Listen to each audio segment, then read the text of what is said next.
the nice thing about the first company is it taught me how to do the second company, right? So, when I took over doForms, my comment to myself was, I've been preparing 30 years for this job, right? And I really feel that way. And even our employees, I feel like they've been preparing for this job. Like everybody that's here, this is going to be their big win. Rob and Nick and all the guys, this is going to be their big win. And the nice thing about technology today is back when we started the other company, we spent. Remember, we did that the day where they cut the ribbon and we opened up our $1.5 million computer room, and it took $1.5 million to do what we can do with the cloud today for free.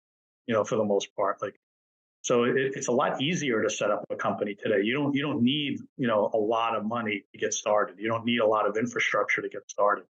The tools make it very, very simple to build a company today.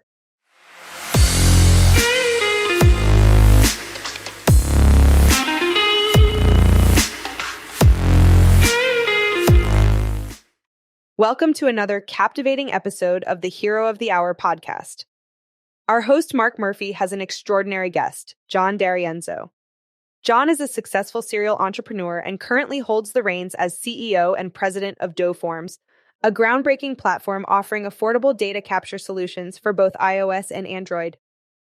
Today, we will delve into John's inspiring entrepreneurial journey and personal narrative.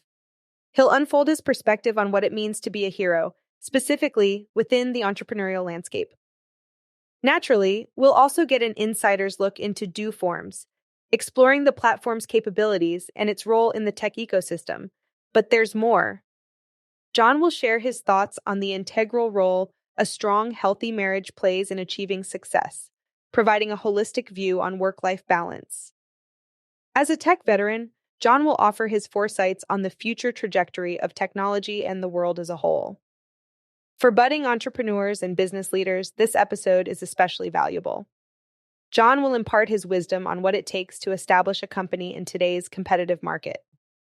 And for a bonus, he will share the priceless lessons he's learned from his encounters with influential business leaders. Together, Mark and John will also tackle a critical topic: the most common hiring pitfalls entrepreneurs fall into and how you can circumvent them. Enjoy the Hero of the Hour podcast, and let's get started. I'm here today to talk to one of my dear friends and a successful serial entrepreneur, John Darienzo. John, welcome to the podcast. Thank you, Mark. Always a pleasure. I always kind of start with this. It's my version of I call it the Hero of the Hours podcast, and I always have people on the podcast that either are heroes to me or heroes to other people. And so I just always the concept of hero is always interesting to me. So I'd love to know, what's a hero to you, and how do you define a hero? Well, clearly a hero is somebody that's willing to do something that other people are not willing to do, right? So you see that one person who's willing to run into a burning building, everybody else stands there and watches. That's a hero, and that can apply across many things. Even entrepreneurs, right? How many times do you hear somebody go, "I had a great idea," and 5 years later somebody stole it? Well, you weren't willing to take the chance to do it. So you're not a hero, right? But if you're willing to take that risk, you're willing to go out there and do something that other people are not willing to do, that kind of puts you in that hero category. I mean, my greatest hero is probably my dad, to be honest with you. Well, he was a problem solver. And I think the thing that made me successful in business is, technology is not about technology. It's about being able to solve problems with technology. And the thing I find with most technology people is they don't understand how the world works. They're sitting there with these tools, but they don't understand what they need to fix or what they need to build. And, I've taken on really big, crazy projects at, 20 years old, 21 years old. I was managing a $20 million project for a global shipping company worldwide, and I was able to do that because he, taught me how to look at things differently. He taught me how to, understand what was happening and how to solve those problems. And, I'm more of a problem solver. Even my business that I built solves problems for people, and that's kind of what I learned from him. So, to me, as a hero is somebody that really kind of can teach us stuff. I have a lot of mentors. You're certainly one of my mentors. I know you for 30 years now? Yeah, damn near. You're one of my heroes, clearly. And, but the other thing we do, Mark, is our whole business is around building heroes. So what we do is people basically come to us with a problem. They may be an employee in a company, a manager level, and they tell us about a problem their company's having. And what we do is for free, we build them their mobile applications and their applications because we can do that with our technology. And Well, then tell people, tell people, for people who haven't heard of doForms. I mean, obviously, this is not your first company, your first successful company, but it might be the most successful, and it's amazing. Why don't you tell people what doForms is? Sure. So with doForms, we made it possible to basically take your tablet or your smartphone and turn it into a business tool. So, we all think about, hey, I can use my phone to get directions to the mall. I can use my camera to take pictures. There's a whole bunch of personal things you could do with all the features on a phone or a tablet. What doForms did is we said, hey, all of those features can be turned into valuable business tools. Instead of getting GPS directions, we can now give you directions to a job that you're supposed to go to. We can GPS stamp where you filled that form out. There's so many things we're doing with GPS. One example is like the FAA would go out and they'd take a picture of a pothole on a runway, and then they would GPS stamp it. And then 2 seconds later, we could basically plot every pothole on a map using like Google Earth, and they could see, where all those things were. So we've built this really crazy data collection capability that lets the average person be able to automate their company for, very affordably. And, the thing that's shocking people is they don't know. Everybody thinks the technology is going to be costly and time consuming and disruptive to my business. And we're able to demonstrate to people for, $10, $15 a month, you can basically put technology in the hands of your employee. And, it's so fast, we could do it for the customer themselves, or the customer can do it. Half of our customers are like like your sons, they work for you or something like that. And then they love technology, these kids today. And they just say, hey, Dad, I'm gonna automate your company. And they come to us and they get the tools. And, a couple minutes later, they're showing how they could automate all the different parts of your business using you. John, you have a pretty interesting story. You certainly didn't grow up poor, but you didn't grow up privileged either. We weren't a trust fund baby. I'd love to tell people kind of where you started and how you got here and where you're going right now. Sure. I mean, you called me a serial entrepreneur. That started at 10 years old, right? I would buy bicycles, and I had a bunch of kids that worked for me that would, clean up all the chrome, and we'd paint them, and, I'd be out there selling them. And then I started working on cars. My father taught me how to do like body work. And when I was probably 12 years old, I was making like $3-4 grand a month clear, as a 12-year-old. And I think that kind of never left me, right? It was just like, then, I started working for companies because it's kind of hard to build a company or right out of college. So. Right. But, even those were great experiences because my first job was AIG. I supported Hank Greenberg, who was like the 8th richest man in the world at that point. I built all his technology for him. And then I got this job at Sealand, which is at that point was the largest shipping company in the world. It was like about a $4 billion company in the late 80s, early 90s. And they had this development team that was tasked with automating all the shipping terminals all around the world. And it was like 100 people. And I was just this young guy that started there. And the CEO called me up one day and he goes, "Can you help me? There's a little problem in the port." And I said, "What is it?" He says, "Well, Hanjin bought Yangmin and they're trying to put a hole through the fence. It's costing $4 million a month in labor to put the union there. We need some kind of system." So I went in about 2 weeks and I solved the whole problem and put the system in place and saved them $4 million. And I did that 2 or 3 times. And one day the CEO came to my door and he goes, "I just fired the whole terminal automation systems group, have a proposal on my door on Monday." And I was probably 21. So I said, "Hey, I need $20 million budget. I need total authority over what I hire, what I buy." And he goes, "I can't do that." I said, "Then don't give me the job because nobody else is going to let me do it." And he says, "You got it." So at 21 years old, I had a $20 million budget. It was the second largest IT budget in the world next to UPS. They had a bigger budget to do the DIAD, the handhelds so they could record with packages they were dropping off.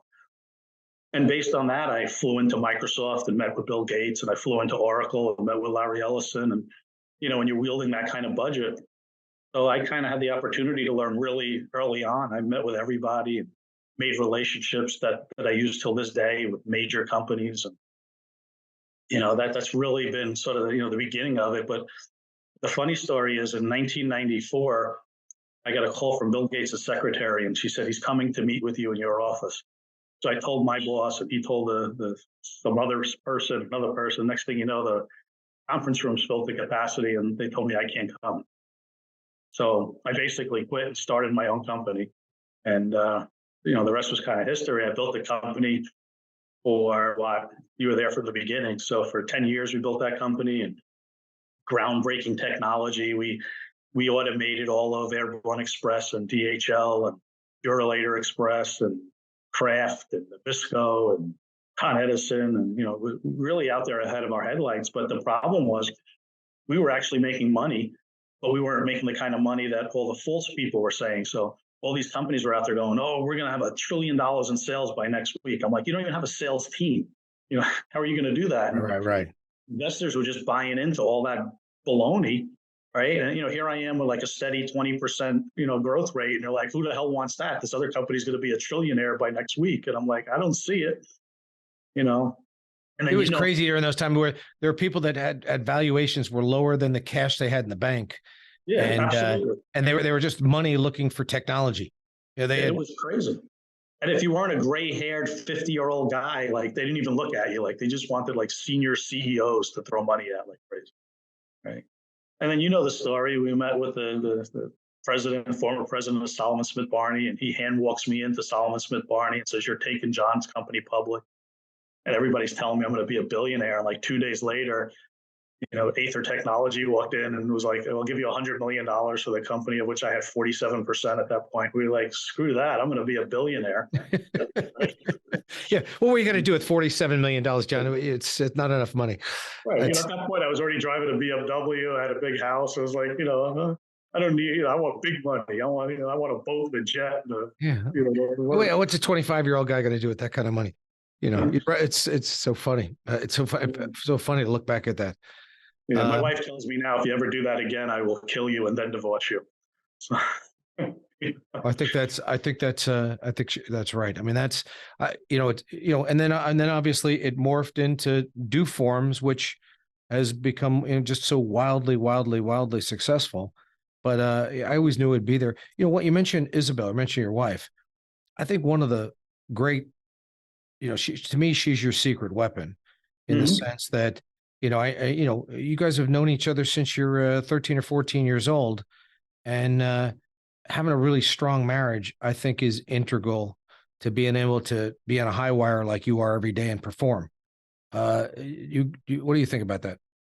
I mean, absolutely. I mean, she gives me all the time I need. She backs me up. She does whatever I need. She's my best personal assistant and wife. And, and she's understanding too. You know the deal. How many times we called up and she's like, "Dinner's on the table. I'm not coming home. I'm going out to eat with Mark." It's like, all right, I'll put it away. You can have it for lunch tomorrow.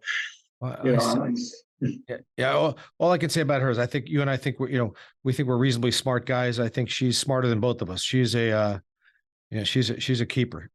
She's a taskmaster. I mean, when she quit her job when we had our babies, they had to hire like 6 people to replace her. She'll put a list together on day one, and by the end of the day, if that list is not done, she won't go to sleep. And, what do you think? Where do you think? Every day you're reading stuff about artificial intelligence, you're reading about technology, you're reading about other things. If you're, if you're looking to the future, I mean, one of the things I've always admired about you is you've always been able to peek around corners and see where the world was going. Where is the world going in terms of technology? It's funny. I kind of say, you ever see the Jetsons when we were kids? Yeah. Right? They kind of lived up in the sky and they had cars that flew, and one guy went to work at the sprocket factory. Yeah. And I think that's where we're going. I think the rich people are going to figure out how to build their houses really high and get cars that fly, and all the poor people, they never, the Jetsons never aimed down. But I think if they ever aimed down, that would be all the people that got, lost their jobs because of artificial intelligence. And, how quickly do you think that's going to really put a dent in the employment in this country?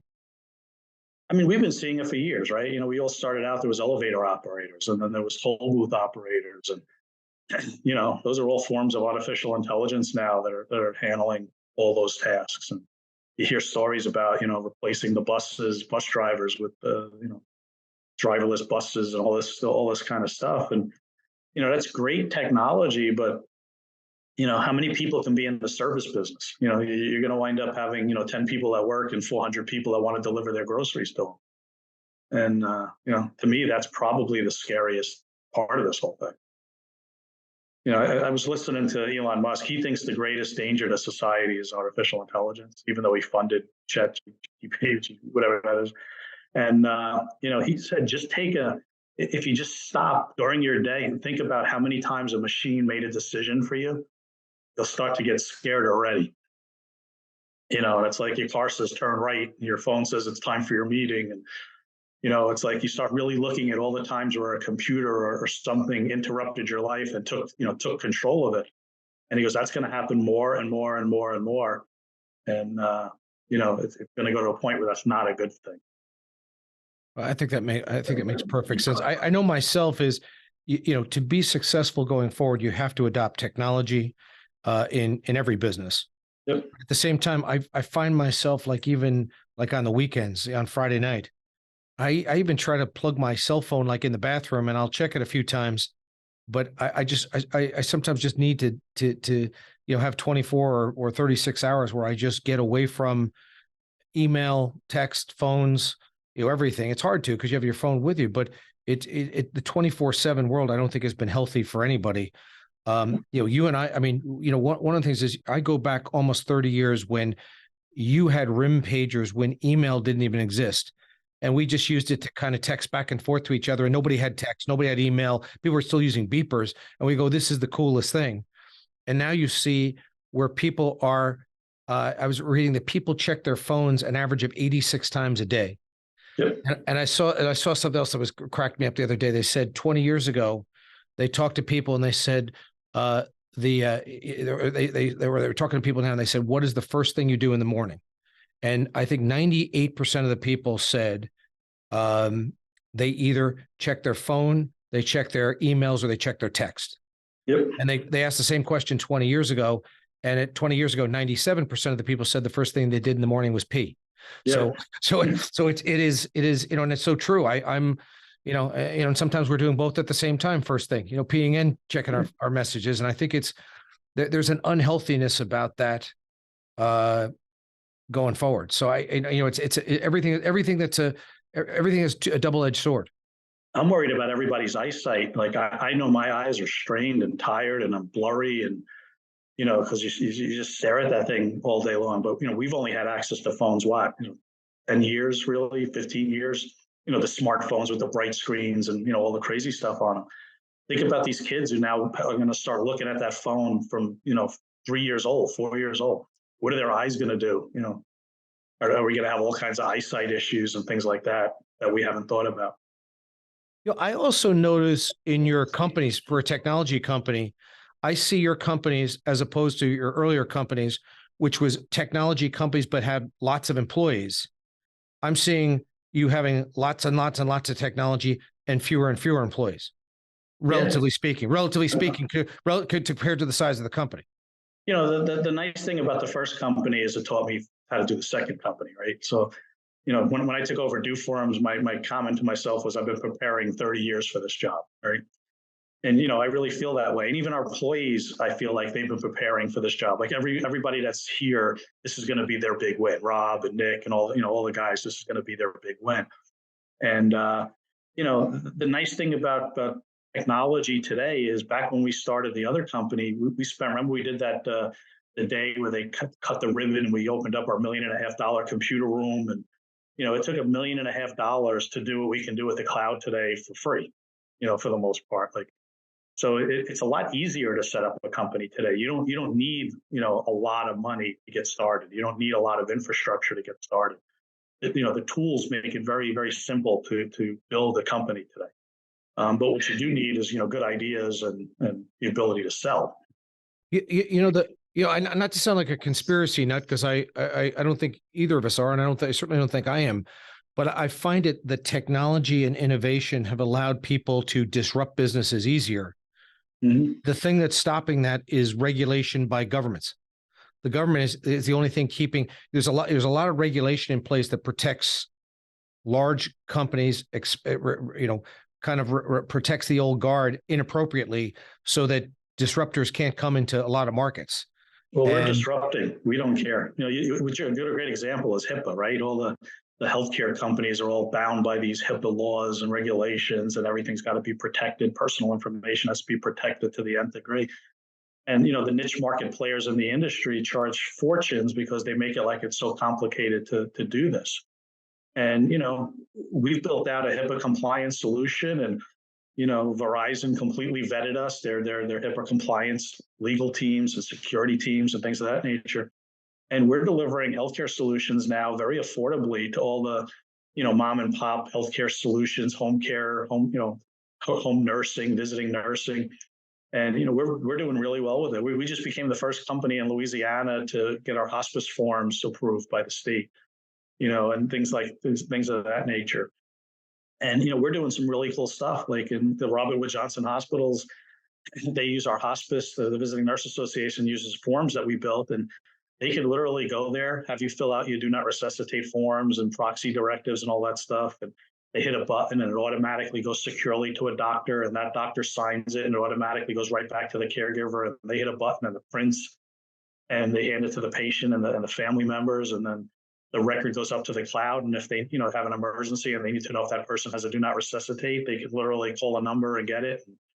And we did all that literally in a day or two. So we're able to take these problems and literally solve them in a day or two. That is who are potential customers for doForms?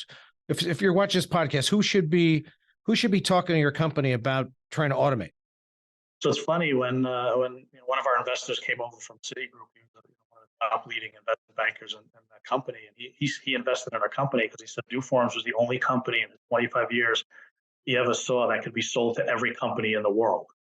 And the reason that he said that is what we do is really help companies automate.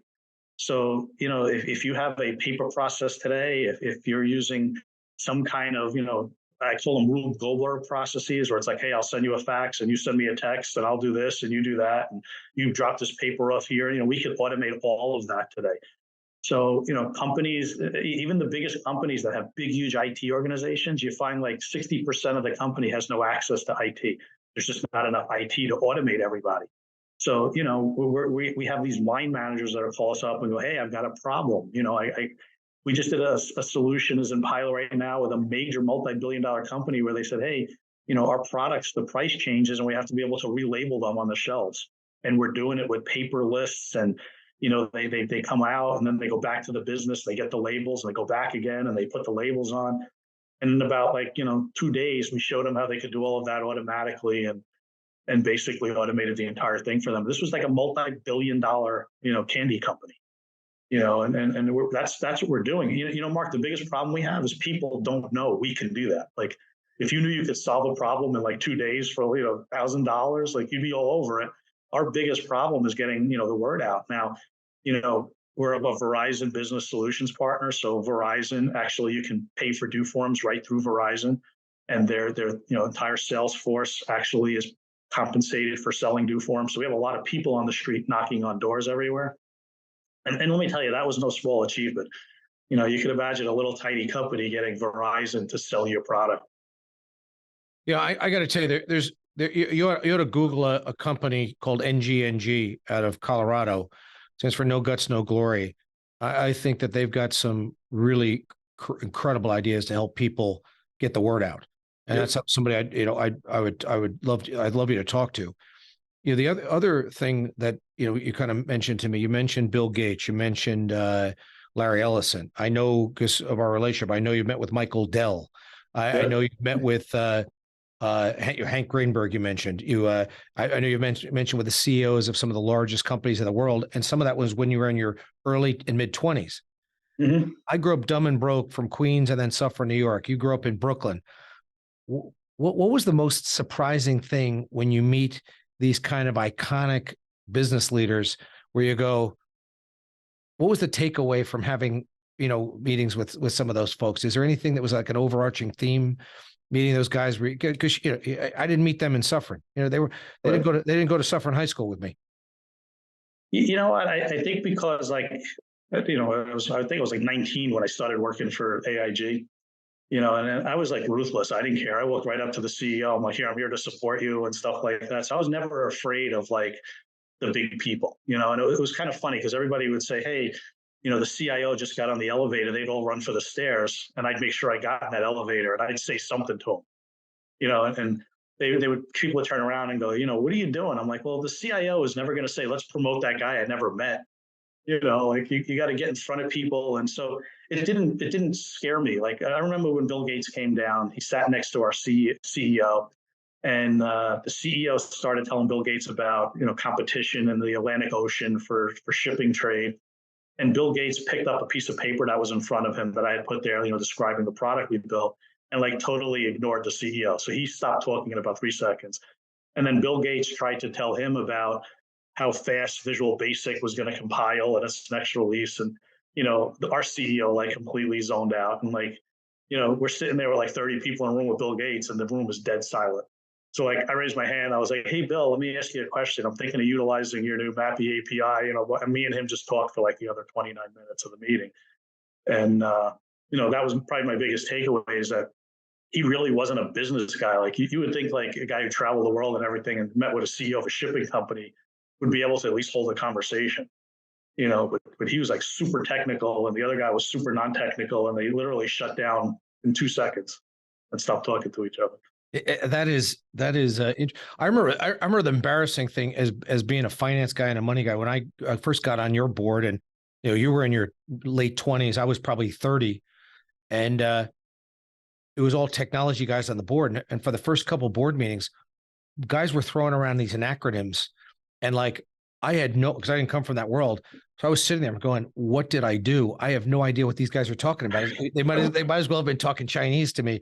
And so, it took me about 6 months to like go do some homework and figure out, what you guys were talking about, so I could actually bring value to the board, but also, understand what was being discussed.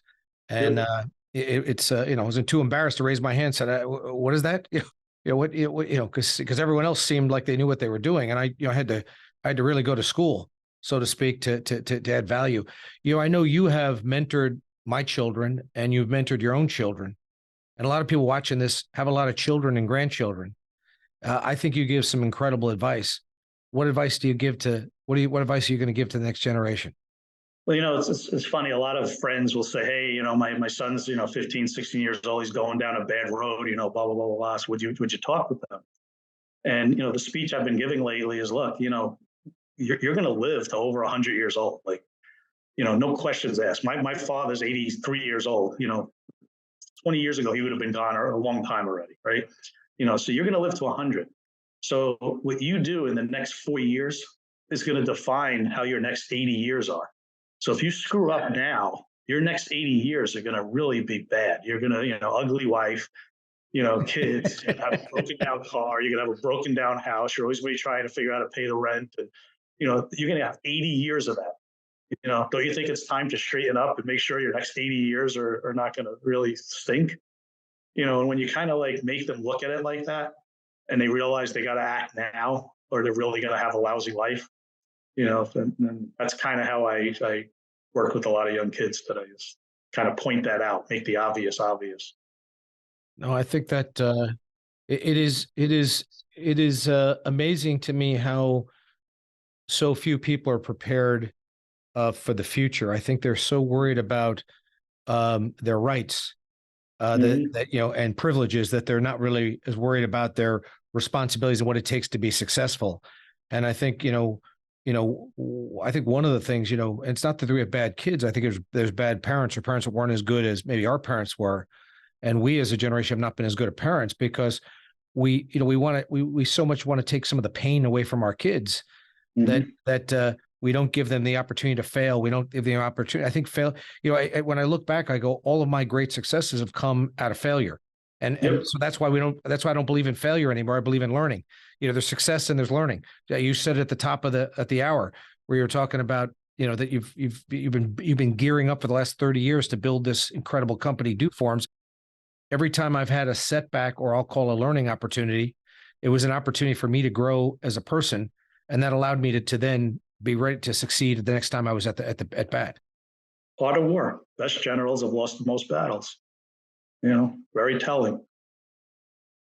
I use the art of war to run a lot of my businesses. That whole never go to battle until victory is already defined in your favor. That book forced me to, what I do is I run through 10 different scenarios before I make any decision. And I try to pick the one that I believe will have the best and most likely outcome. And I've used that to help a lot of people. I used to drive these guys home from Con Edison, and one day this guy comes in the car and he's all flustered and he goes, I just went and saw my boss's boss because my boss gave me a lousy raise and I have a meeting with her tomorrow and I'm going to make sure. And I said, well, let's play this out, right? You go into her and you say, hey, my boss gave me a lousy raise and I deserve better. I'm the smartest guy here. So she's going to call your boss in. And what is he going to say? You're right, I made a mistake? Or is he going to say, no, he's lucky I gave him what I gave him? He's going to kill you in that meeting. And the next day he didn't show up for work, and it was kind of like you had to look at both of those scenarios. People don't do that. One of the things that personally offends me, John, is when somebody comes to me and asks me for a raise and is willing to provide no more value for that raise. And so a lot of times when I love people who want to make more money. I want people to become as valuable as possible. And what I try to do with our team is to try to sit back and talk to them about what can you do to be more valuable to this company? What can you do to make your department more efficient or your job more efficient? Or what can we do so that I don't pay you a little bit more money? I want to pay you a lot more money, but I don't want to pay you more money to do the same work you did last year. And I think that's a tough concept sometimes for employees. We've got, a shortage of great talent for a lot of reasons, whether it be COVID, whether it be, work from home, whether it be, not proper training. I mean, there's a million reasons why there's a shortage of talent right now. But one of the things you've done really well is you've helped manage and lead successful teams. There's a lot of people in companies struggling with that right now. What advice would you give those folks? Well, the first thing I say is you can't teach stupid, right? Somebody enters your company stupid, they're exiting your company stupid. I've never taken a stupid person and made a superstar out of them, right? But I can take the smartest person in the world that knows nothing about what I'm doing, and I could teach them everything about what I'm doing. And I think the biggest mistake people make is they don't hire talent; they hire people that they think fit their company well. And that really narrows down your pool of people that you can hire. So I look for really smart, college grads and people, and you can tell when somebody's excited, when they have the drive, and when they want to become something. And and I can teach them the other stuff. And I can teach anybody how to do doForms. I could teach people how to sit in front of big customers and ask the right questions. But if you're dumb, there's nothing I can do. Like I can't help you. Well, so you can't fix stupid, you can't fix crazy either. Right. But one of these, and I probably should ask this earlier in the podcast, but you're probably one of the leading companies in the world in data and data analytics. Tell me a little bit about how that plays into your product and your company. It's funny. We're a little tiny company, right? And we were talking to a company like Alcoa the other day, and they're like, not so tiny. doForms helps us compete against China and the global economy for aluminum. I'm like, that's pretty freaking cool. We're accomplishing, big things like, and we're even, we're global now. I think doForms is on every continent. We're in every country in the world. We've got sales literally everywhere. And, people all over the world are using it for, really good things. I remember we had a scenario in India where they were using doForms in small towns to dispatch midwives to women who were giving birth because there was no hospitals anywhere around. And this one guy wanted to save the world, and he decided he was an astronaut. He decided if we could stop people in Africa from boiling their water and cooking their food on open fires, we could stop a great deal of pollution. So he bought these like water purification systems and wood burning stoves, and he distributed them to hundreds of thousands of people all over Africa, and they used doForms to completely document that. And I've had people call me up and say, hey, I'm collecting, butterfly eggs in the Everglades. I use doForms to, and it's like literally people say, well, what does doForms do? And I'm like, it really does everything. And I hate to say that because it makes it sound like, there's nobody right for it. But if you're using paper today, if you're using any kind of process, everybody runs their life on their cell phone and their tablet. And my attitude is, why can't you run your company on those things too? And that's what we've really enabled people to do, is run their company. And, for us, a lot of people, especially like field service people, people that like, go out and do estimates and stuff like that, they'll go back and have a ton of homework when they're done. Like you go to somebody's house and you look at the job and you got to estimate it and all that stuff. With doForms, we can set you up that literally you go into that house, do your entire estimate, ask the person for their email address, hit a button, they've got their estimate before you even left. No more homework, And, we're helping people cut time out of their day. We're helping people be able to do more jobs, more tasks during the day. And we're really doing that by just taking the inefficiencies out. We're not trying to solve huge problems. doForms is not out there trying to become the biggest system in the world that's going to run your entire company. We're just solving, little problems every day for big companies and little companies. Well, that's what's amazing to me. You got Fortune 500 companies, you got little companies with 10 employees or 5 employees or less, and everything in between. One of the things that I think we also have in common, and we may use different languaging a little bit, but 30 plus years ago, I decided I wanted to be a hero to entrepreneurs and entrepreneurial thinking people. And so I created a company by aligning myself with people that wanted to be a hero to the same group. And we created this entrepreneurial synergy that the customer immediately recognized, and it differentiated us from other people. And I noticed that in much the same way you do that is that you decided that you wanted to use technology to create operational efficiencies and abundance and more productivity for companies. And you've aligned yourself with major companies that wanted to be a hero to the same group.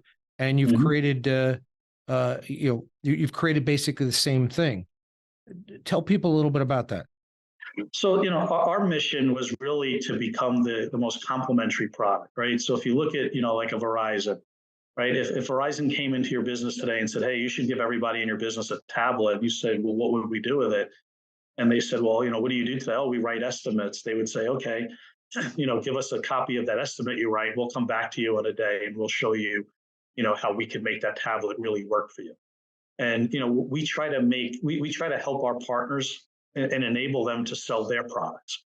So like, you don't need a wireless network. You don't need a piece of hardware if you don't have something to do with it. So, our biggest niche has been trying to help our partners provide the something to do with it. We have printer partners and hardware partners and networking partners and all these people. But at the end of the day, it still requires a solution in order for somebody to do that. And, I think the biggest differentiator for doForms has been we've been able to deliver these solutions very rapidly, which has really changed the model. Think about it. If we were a traditional development shop, most development projects are like months long, right? How many people you'd have to have working for you if it took a month to do a project, and then you have Verizon bringing in dozens and dozens of leads every day? Like you'd have to have thousands of people doing this. Like I'm solving problems for major companies with like a college kid who's actually still in college and works for me while he's away, and we're able to do that because the customer is able to tell us their problem, and we're able to very quickly take that problem, put it into something physical that they can have in their hands, and we give it back to them. And then they go, hey, you got it 80% right, fix this last 20%. And that's been the biggest differentiator, really, for what we wanted to do. We wanted to enable, the average person. We call them the business knowledge experts. So we're like, hey, if you have the knowledge of the business, we could automate it for you. What we're lacking is the knowledge of your business. So if you're able to come to me, Mark, and say, hey, I need a form to sign up people to sell insurance, right? We can build that. In fact, I guess at one point we did all the Guardian forms, but they never used it. So I just think it's just clear to me that there's not a company in the world that can't use doForms, and that's why you've been so successful. And John, I just want to thank you for taking time out of your busy day to spend a little time with us. This was terrific, and you've accomplished a lot, and I think you're just getting started. So, thank you so much. Mark, obviously you're my hero, and I've gotten to do a lot of cool things in the last 30 years just knowing you. So, but I appreciate everything, and I really am honored being one of your closest friends.